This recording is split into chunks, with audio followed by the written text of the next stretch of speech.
Okay, last week we have seen that the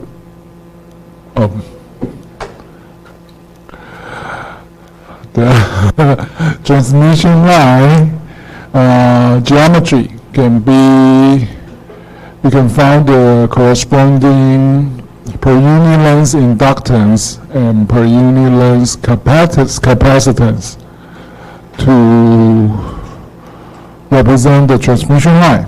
So therefore, as this slide shows, you can write up the Kirchhoff's voltage law equation for the per unit length inductance, and using the Kirchhoff current law to write up the equation for the per unit length capacitance, using their voltage and currents to write up the circuit equations. And the two combined can be jointly represent the transmission line as series inductance and shunt capacitance. And overall speaking, the transmission line circuit model can be regarded as a series combination of series inductance and shunt capacitance. Note that you cannot use the techniques that are developed in the circuit theory, so to combine the series inductance and shunt capacitance to form the so-called equivalent circuit, because the signal going into the transmission line are in the radio frequency region, which means they have limited wavelengths.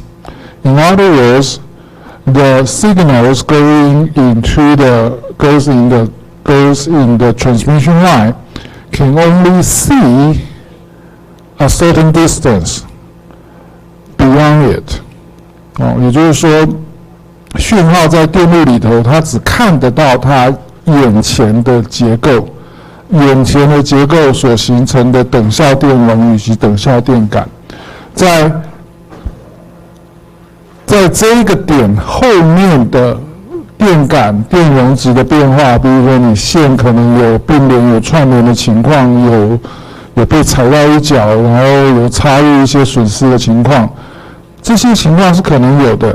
但是它不会反映到你眼前在走的讯号，就是说你要这样体会吧，把自己想象成一只小蚂蚁在这个 transmission line 里头走，所以你只看得到眼前的状况，后面的电路特性是可能会发生变化的，但是对你来讲你看不到后面的变化，好不好？所以因为这样子的特性，所以传输线电路被称为 distributed circuit， 跟传统的 lump circuit 传统电路的 lump circuit 是有所区别的，它不可以被简化，不可以被化简的。OK， so because the signal goes into the transmission line, the so-called radio frequency signal, which has limited wavelengths, the visibility looking to the transmission line is very limited. They can be affected by the situation just at the position of their, according to their movement, according to their position. Any changes in the transmission line property beyond the signal's position cannot show up immediately. So that's the reason why the distributed circuit cannot be simplified, or you cannot use the so-called equivalent circuit to represent the overall circuit behavior of a transmission line. Alright, and in this slide we try to examine the transmission line in terms of energy storage, because one of the purposes of a transmission line is to deliver energy in terms of alternating electromagnetic field. As long as you have electric and magnetic field reside within the transmission line, you have the so-called power density on this transmission line. So here you have equation 6.14a and b. They are referred to as the WE and WM. They are the energy stored in terms of electrical field and magnetic field, respectively. Right, so if we look at the equation 6.14a, it shows that WE, the energy stored in terms of electrical field, equals to 1/2 times epsilon times EX to the square, and the volume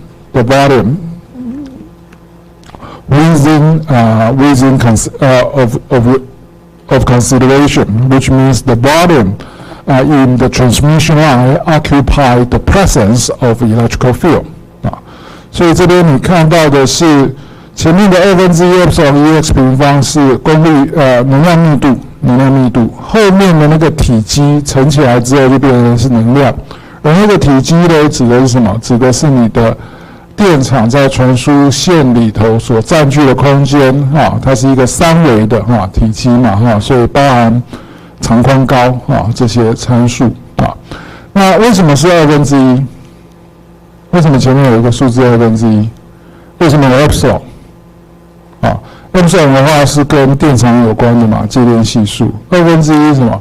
因为你里头走的讯号是，我们假设是正弦波的时变讯号所以它在取15个平均之后有一个1/2的项。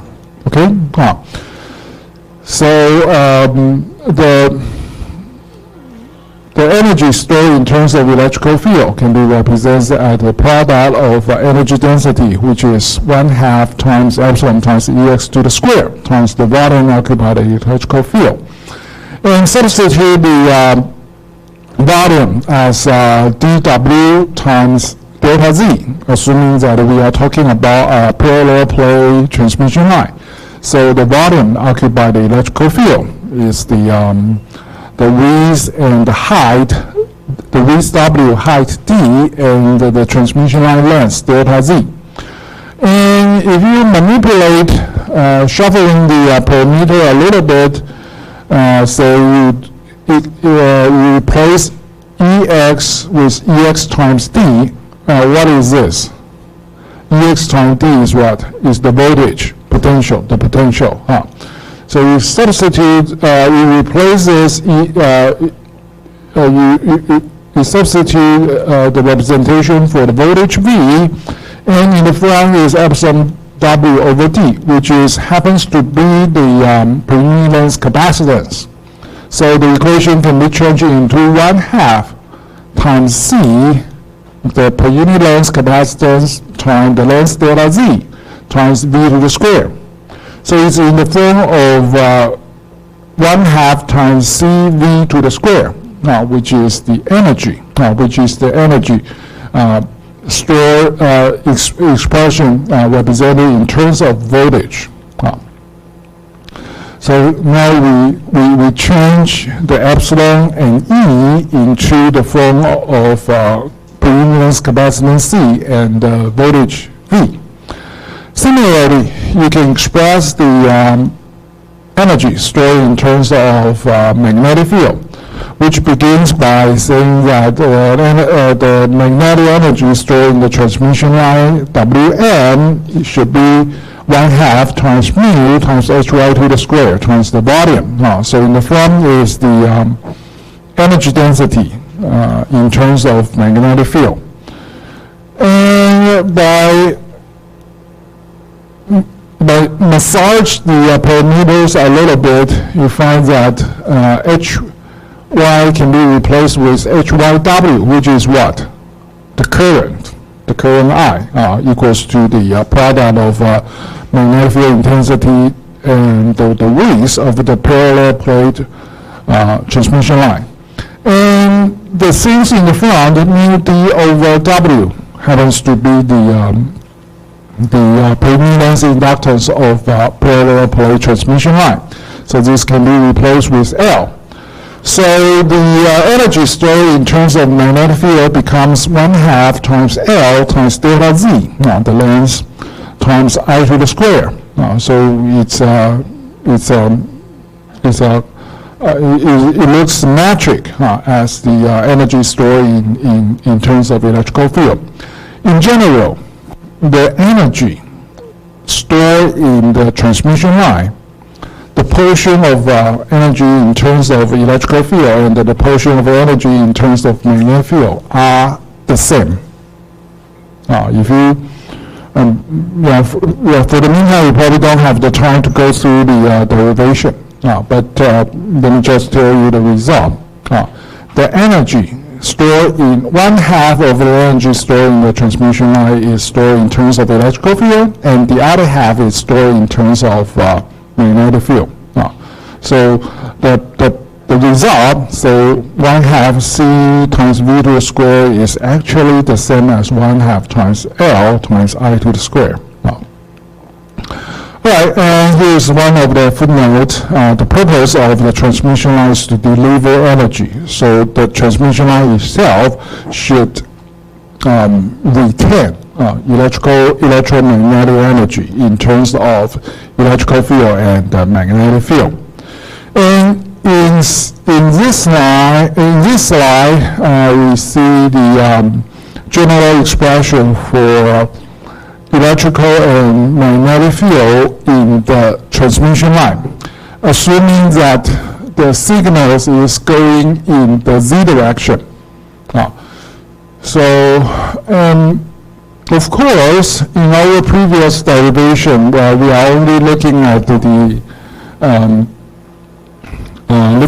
case of parallel plate transmission line.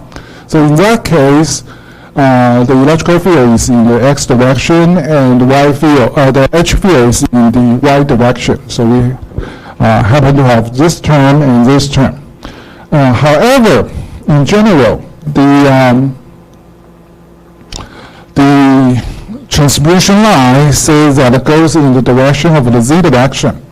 The E and H field can be both X direction and Y direction. So this is kind of a more general representation for E and H field in the transmission line, providing that the signal is going in the Z direction. The energy is going in the Z direction.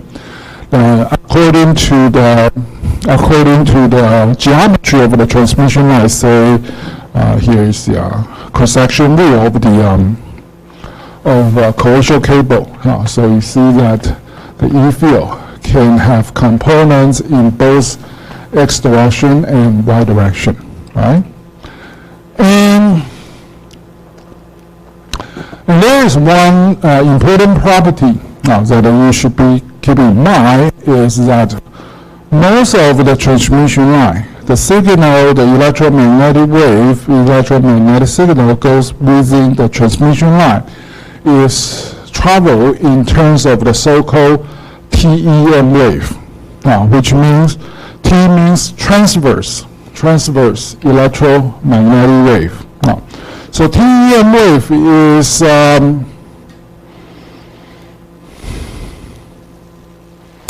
is a form of wave propagation without, what can you say, that without boundary,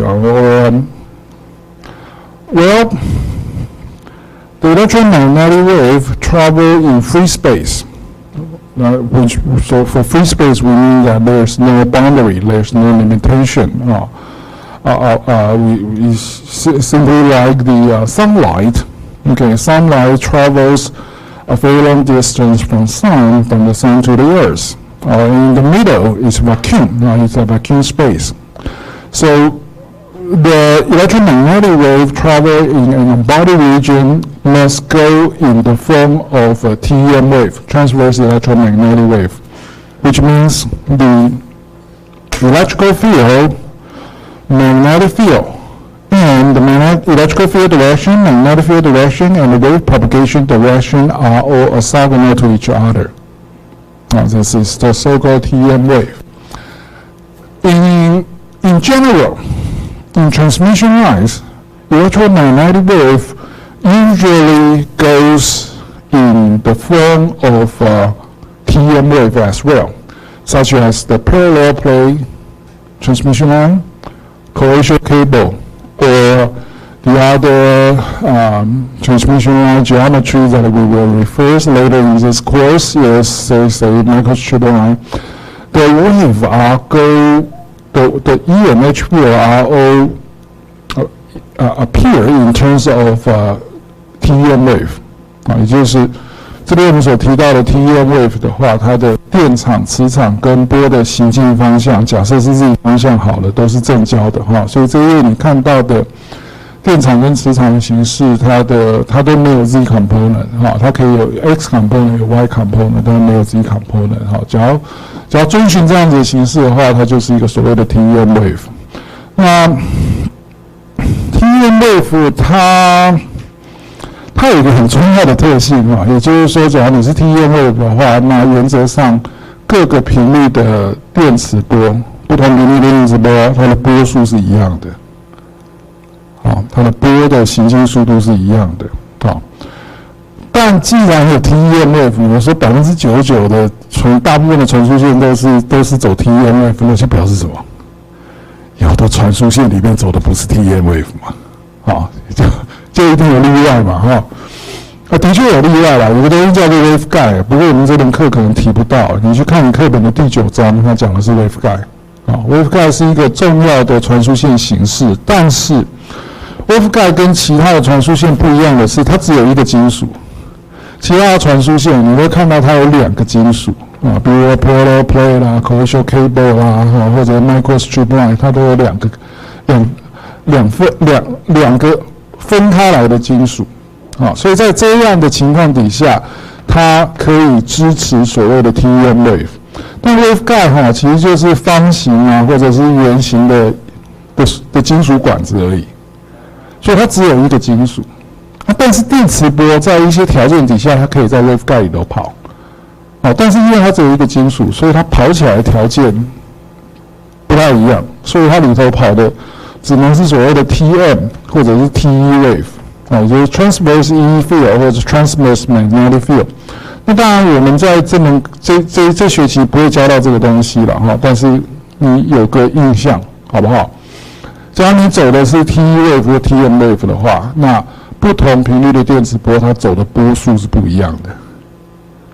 那走的波数是不一样的话，会造成什么事情？它会造成我们在传播的现象上面一个东西叫做 dispersion， 色散，中文翻译叫色散。其实这一个那个词其实也是从光学来的啦，那 dispersion 的意思就是说，不同频率的电磁波它走的速度不一样。一个最明显的例子是牛顿做的那个三棱镜 Planck 的那个实验嘛，对不对？然后他把一个白光打进来，经过一个三棱镜之后，就出现了彩虹为什么？因为不同频率的光在这里头的那个折射系数不太一样，略有差别，所以当它的那个折射系数有效的折射系数不一样的时候，它那个折射角度不一样，就出了红橙黄绿蓝靛紫所以这也就是一个色散的现象。那色散的现象在传输线里头还是会出现，为什么？因为传输线没有所谓理想的传输线，在传输线里头多多少少都有耗损，而这个耗损其实也是会让不同频率电磁波在里头走的耗损的那个量是不一样的。所以假如你在传输线里头走所谓的类比数位讯号你假如是一个翻波好了，那在传输线里头走着它就垮掉了。好一点的话变成像这样子，变成像正弦波。正弦波的话是什么？单一频率，好不好？各位还记得吗 ？Fourier transform， 或者是说方波的话 ，step wave 它的 Fourier transform 那个频率组成是什么？1倍的 f0，1/3倍的3倍 f，1/5倍的5倍，1/5的5倍 f，1/7的7倍 f 啊，还记得吧？记不得有点印象吧，好不好？所以一个方波其实它有基频，还有高3倍频、3倍没有3倍频、5倍频、7倍频那些高阶次项嘛，对不对？还记得吗？那因为它们的频率差很大，所以它们受到的 attenuation 是不一样的。低频的波传得远还是高频波传得远？低频传得远还是高频传得远？你听得到大象叫比较远还是老鼠叫比较远？所以低频传得远。那原因为什么？所以因为你只要在方波里头，它走着走着会变成这个东西，因为低频留下来，然后高频死翘翘了。这件事情就叫做色散 dispersion dispersive property。好，那好了，扯远了回到这边，假如你的电磁波是 TEM wave 的话，基本上理想上它没有色散，也就是说各个频率跑的，假如没有耗损的话，各个频率跑的电磁波跑的速度是一样的，但实物上是什么？多少会有色散因为你假如有耗损，你的那个衰减量会不一样但 anyway， 假如你的传输线里头走的是 TEM wave， 那色散的情况会不是那么明显但是像那个什么，像光纤电缆像没有那种什么跨大西洋还是跨太平洋的光纤电缆，对不对？但它那个电缆不是光纤电缆，不是一条线通到底不是一条线有5000公里它大概每隔100-200公里就要重新 resample amplify， 然后再往下传。它要从光频段从光学讯号转到电讯号，把讯号放大，然后再变成光讯号，再继续走下去。为什么？因为色散，因为耗损。所以光纤不是一根走到底它每隔几百公里就有一个 repeater 好，我看讲得有点慢。Alright, so we have seen some analogy between electromagnetic wave, the electrical and magnetic field with circuit comparison. As you can see, we are attempting to represent the electromagnetic wave propagation within the transmission line in terms of circuit terminology using the impedance, capacitance, inductance, and voltage and currents. So as you can see, to the left are spatial and temporal variation for electric and magnetic field. Now you can see that the spatial variation of electrical field is related to temporal variation of magnetic field and vice versa. And by substituting the transmission line per meter with wave propagation, say you replace E with V, you replace H with I, you replace mu with L, epsilon with C, you can derive another set of transmission line equation in terms of voltage, currents, capacitance, and inductance. They are comparable. The spatial and temporal variation are comparable for electromagnetic field and the voltage current signal within the transmission line. All right. So here are the simple table for the comparable parts in electromagnetic wave and signal within the transmission line. And based on the previous comparison, we are attempting to further replacing the so-called wave propagation function to derive the transmission line equation. So from above is the general solution representation for propagating electromagnetic wave. Equation 3.78 says that the electrical field in the space, a propagating electrical field, can be synthesized with two components. One component is going to the positive z direction, and the other is going to the minus z direction. So it's in the form of AF plus BG, right? So equation 3.78 can be simplified as E equals to AF plus BG, right? And H can be expressed as eta sub 1 over eta times AF minus BG. So that's the general solution representation for E and H field propagating in space. So as you can see here, these are in the parentheses are per meter for propagating wave. So as I have been to emphasize a couple of times previously, the per meter, say T minus Z times the square root of mu times epsilon. What is the significance of this per meter? These per meters comprise both time domain expression, time domain per meter, and spatial domain per meter. You say you have both T and Z in the same function. So it suggests a propagating wave must involve both time and spatial domain variation at the same time. So here you have T minus Z times the exponent. This is what? This is the, well, you can replace T minus Z square root of mu epsilon as T minus Vp over Z. Okay, so this thing is actually the propagation velocity of the wave.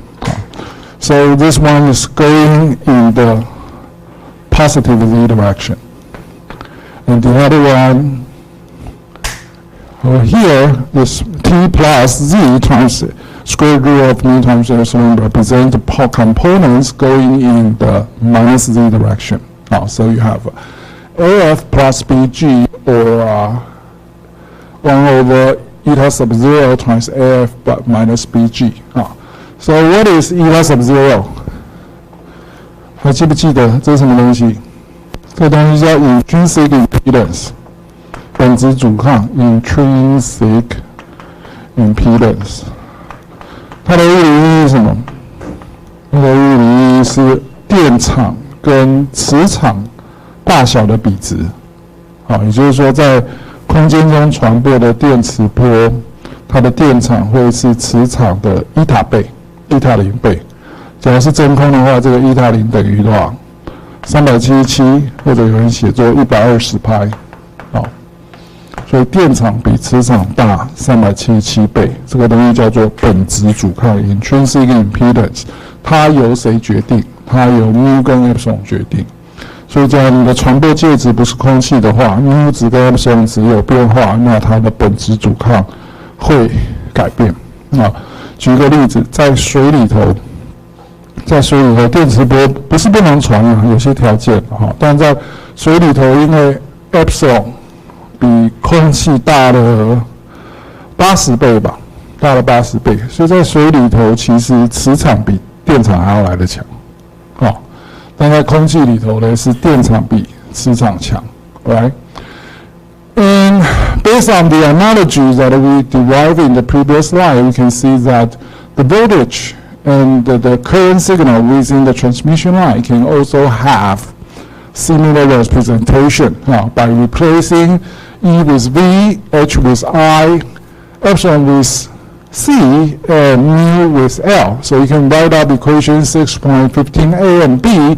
They are the general solution for signal propagating within the transmission line. You can describe the signal in terms of voltage and current, and they also appears in the form of AF plus BG. And the F function represents the part that is going into the positive Z direction, while the G function represents the part of, or the energy of the signal going into the minus Z direction. Note that in the current representation is in the form of AF minus BG. All right? And the other important property is here that you also have another parameter says that as square root of L over C. L over C.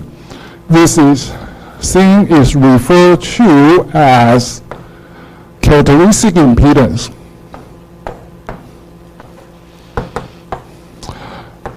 Notice that the name for square root of L over C and square root of mu over epsilon are different. So what is the suggestion of this difference? They are not exactly the same. They are similar, but they are not exactly the same.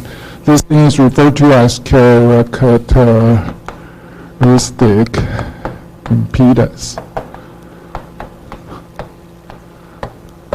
中文叫做特性阻抗，伊塔叫做本质阻抗，都是阻抗。但是是电阻吗？它的单位是欧姆哦，单位是欧姆那个单位哦。我在研究所考推甄口试的时候，最喜欢问的一个问题是说，传输线里头的一个重要特性是特性阻抗嘛，对不对？它是电阻吗？这时候大概有1/3的学生会被我拐到，我说对，它是电阻啊，真的是电阻吗？真的是那个 resistance R 吗？你们想想看，传输线的目的是什么？传递能量但是那个线上就是50欧姆的电阻串在那边，那能量又跑到哪里去？传输线不是要来消耗能量的嘛，对不对？你传输线是要 deliver 能量的，它的模型刚刚有看到吧？是 L 跟 C 啊，有没有 R 在里面？真实状况是有一点有1咪咪代表耗损但大部分是什么？串联电容跟并联电容嘛，对不对？所以传输线不应该有电阻在里头。那这个电阻是什么意思？没什么意思它只是刚好是电压 over 电流的比值就像本质阻抗这是377欧姆，不是你知道空气的本质阻抗377欧姆，然后拿一个3安电表转到电阻板，你觉得会来到377吗？不会嘛。所以这377不是真的电阻，它代表的是电场跟磁场的比值。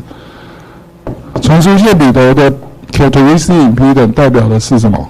电压跟电流的比值。它只是一个讯号的一个比值而已。一般来讲，我们的目前的大部分的那个传输线系统都是50欧姆的。不过这比较是一个约定俗成为什么？因为空气的377可不可以变？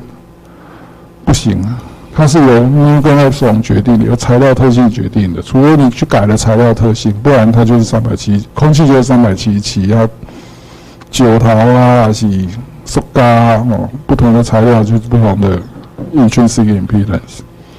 但是传输线的 characteristic impedance 是可以改的。为什么？举一个例子 ，L 等于什么 ？L 在 parallel plate transmission line 是等于什么 ？mu 乘上 W over D 吧。然后 C 等于，我写对还写反了，要不要纠正我一下？是 D over W 还是 W over D？ 反正刚好相反的啦。所以你刚好相除的时候，你会发现什么？你相乘的时候，它们会抵消。对不对？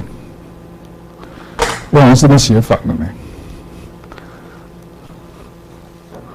应该是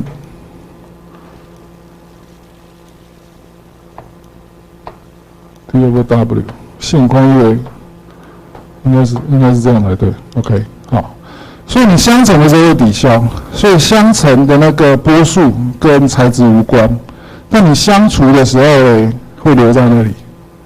好，所以告诉你什么？你可以透过改变传输线的几何结构来去改变它的特性阻抗，所以传输线的特性阻抗是可以调整的。好，所以在后面的一些传输线的电路设计的时候，你是可以去把它从50欧姆改成100欧姆，或改成系数欧姆这些的，这是做得到的。你改变 geometry 就可以了。好，所以本质阻抗跟特性阻抗是有在实物上面是有蛮大的，它们相似，但是它在应用上面是不同的。好 ，OK。Alright, so as we can see, the important property of our transmission line are the signal propagation velocity, which is also referred to as Vp, equals to 1 over square root of L times C. And according to the representation shown on the blackboard, if you do the product of L and C, you end up with mu times epsilon. So the wave propagating speed within the transmission line is determined by material property. It's not related to geometry. On the other hand, which is the same as electromagnetic wave propagating in the space. So the velocities are all determined by material property. On the other hand, as I already discussed, is the characteristic impedance, which refers to the voltage over current ratio within the transmission line, equals to square root of L over C. And as you can see from the blackboard, if you do the division of L over C, you end up with the result is related not only the mu over epsilon ratio, it's also related to the geometric parameters, and the result suggests that you can modify the voltage over current ratio within the transmission line, and the result is you can change the characteristic impedance in the transmission line. On the other hand, the intrinsic impedance, which is only related to material property, cannot be changed by transmission line geometry. All right? And this will may replace square root of mu L and C in terms of Vp. That's the wave propagating speed. So you can more easily to identify the function f represents the parts goes into the positive z direction, while the g function represents the components goes into the minus z direction in the transmission line. All right. And here's the example as I already discussed. Eta is the so-called intrinsic impedance. It's very similar to the characteristic impedance. It's one of the components of the eta. The intrinsic impedance is related to characteristic impedance. However, as you can see here, the characteristic impedance are also subject to the change in geometric parameters. So here is the 6.21, equation 6.21 is the representation for parallel plate transmission line. As you can see, if you want to increase the characteristic impedance, what can you do? Well, you can increase the intrinsic impedance, you can increase the distance between the two parallel plates, or you can reduce the width of the parallel plate transmission line. On the other hand, if you want to reduce the characteristic impedance, you can do the opposite to do that.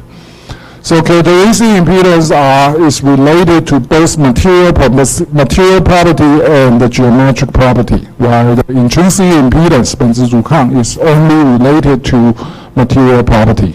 Okay? And note that, so the bottom of this slide shows important relationship in transmission line. However, you need to note that there are transmission line equations for lossless transmission line.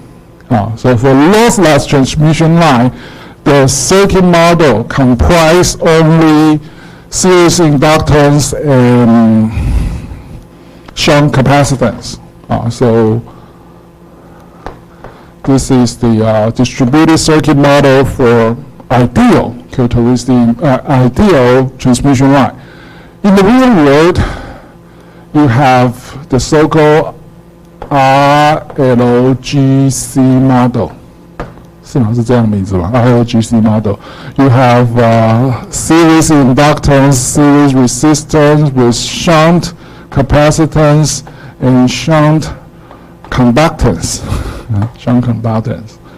And the two resistive part, the conductance and resistance, are the source of loss, wave propagation loss within the transmission line.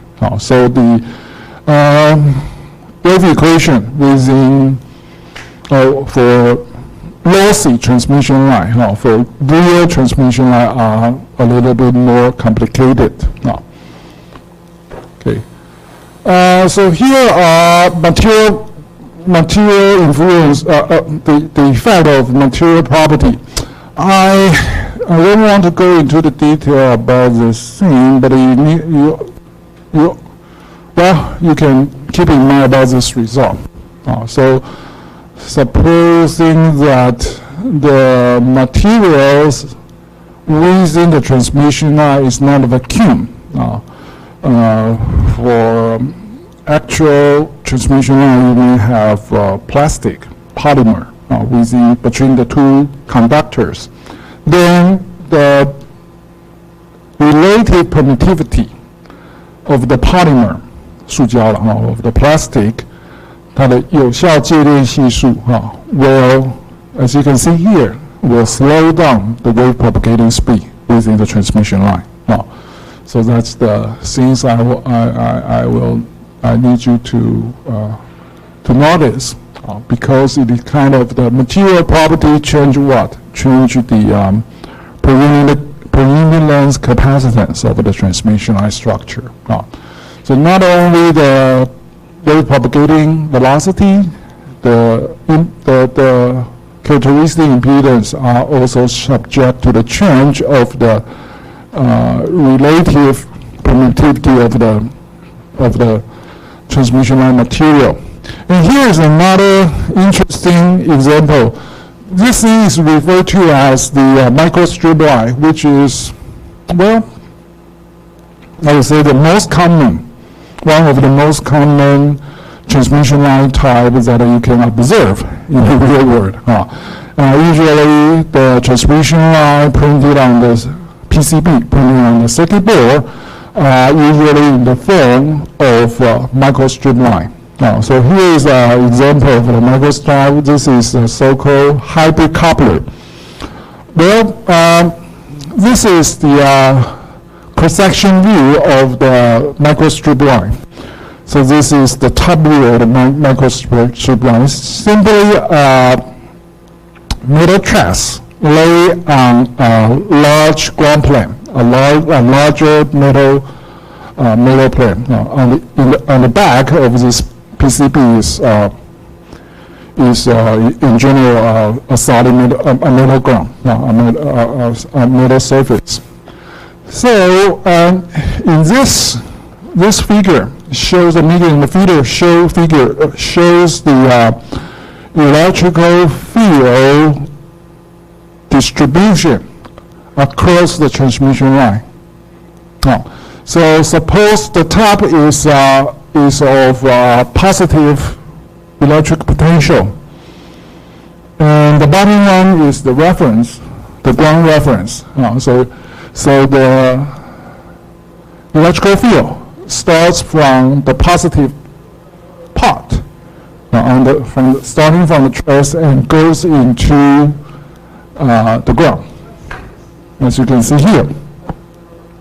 So you notice that the electrical field concentration or electrical field intensity seems larger in which region? In this region.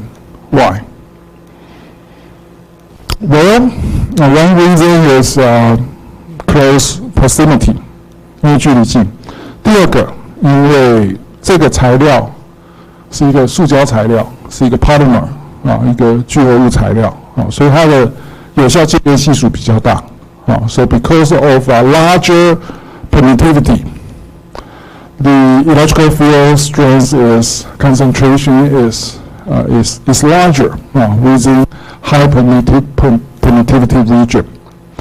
And for example, the most common printed circuit board material is the so-called FR4. 基本上你看到的，或者说你高中的时候做实验的，你就说叫电路板之类的吧，那个的正式名称应该叫 FR4，应该叫 FR4 版。FR4 版的介电系数是多少？差不多就是4大概4左右所以它有比较高的介电系数所以请问这个传输线它的，当然你会说在板子里头它的 εr 是等于4，空气的1注意不是1不是0相对介电系数 εr。那请问它的 overall 的传输线所感受到的介电系数是多少？是1还是4？还是 somebody in between？ 对啊 ，somebody in between 合乎直觉嘛，对不对？混在一起嘛，对不对？那你觉得大概是多少？你觉得会往4那边比较多，还是往1那边比较多？看一下线的分布嘛，你觉得嘞？猜猜看答案是差不多。对于这种 FR4 板子做的那个传输线，它的有效的那个介电系数因为这个4指的叫做 εr 啦它就等于是4乘上或者说它的 ε值等于ε值嘞等于 εr 乘上ε0，所以等于是4。假如是 PCB 版FR4 版的话，就是4乘上8.854乘以10的负12次方。那对于传输线来讲，我刚才讲了嘛，你会看到它的电力线有些在板子里头，有些在板子外头，所以它的εr呢，我们会把它写成是这样子 ：effective relative permittivity。那你猜这个东西大概多少？你的经验了这个东西大概是。FR4 版的话大概是3.3，所以它偏4那边比较多一点。为什么？你看那个分布你就知道嘛，它比较接近那个地方。好，那只是说这个分布要怎么样去算出来等一下的这个算出来。所以这边就我们刚才讲了 εr effective 啦大概有3种方法啦，叫 analytical solution、numerical solution 跟 graphical solution。那今天时间关系，我大概就不细讲了analytical solution 就是硬干把它解出来像是这一个像我们之前在第5章里头看到，这些都是 analytical solution， 它是 exact solution， 你根据 Maxwell equation 直接把它算出来，直接推导出来但假如你的 geometry 有一些变化，不是那么规则的话，那其实答案就不一定那么好算了有些像那个被踹一脚歪掉的那个还算得出来再复杂一点可能。简单的方法叫做作图法 ，OK 你就是看到你就从高电压的地方往低电压出发，然后你要遵循的是 boundary condition， 也就是电场线跟等电类面是正交的，这样一路画上去就出来，好不好？但实际上是数值法啦用算的所以说 numerical 的这个 solution 才是工程上的主流方法。那方法有很多，有空的话你再看一下。